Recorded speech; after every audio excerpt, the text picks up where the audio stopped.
অলিমন বেওয়া, বয়স পেরিয়েছে ৮০ বছর।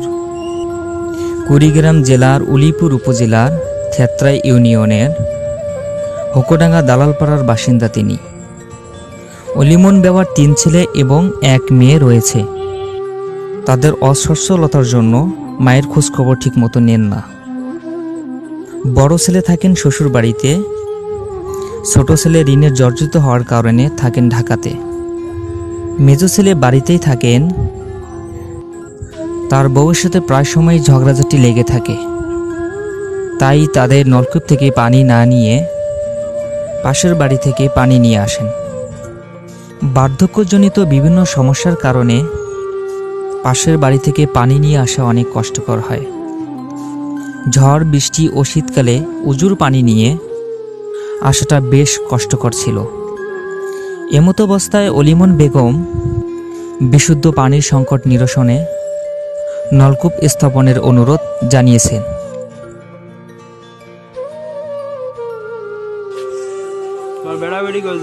মোর বেটা বেটি বেটা হচ্ছে ৩ জন আর বেটি একটা। বেড়া বেড়িয়ে বাইর থাকে না? না, ওই থাকে করে থাকে। তোমরা ঢাকা খোঁজ খবর নেয় না? কই না, খোঁজ খবর নেয় না তো, টাকা পয়সাও দেয় না? এখন হারাম বলি দেই না টাকা পয়সা, কোনো রকম জীবন যাপন চলে। হ্যাঁ। আলহামদুলিল্লাহ, অনেক সুন্দর পানি, আয়রনও নাই না পানির মধ্যে। হ্যাঁ, পানির মধ্যে কোনো আয়রন নাই, সুন্দর হয়েছে। প্লাস্টার করবে কোন দিন? কল বাঁধবেন না? আজকে তো বাঁধবে।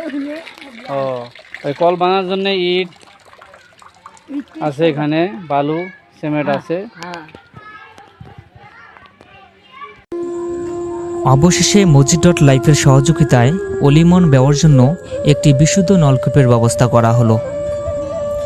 অলিমন বেওয়া বিশুদ্ধ পানি পান করবেন এটা ভেবে অনেকটাই খুশি হলেন। তিনি মসজিদ.লাইফ এর দীর্ঘায়ু কামনা করেছেন এবং যিনি তাকে এই নলকূপটির ব্যবস্থা করে দিয়েছেন সেই সম্মানীয় ডোনারকে অনেক ধন্যবাদ জানিয়েছেন।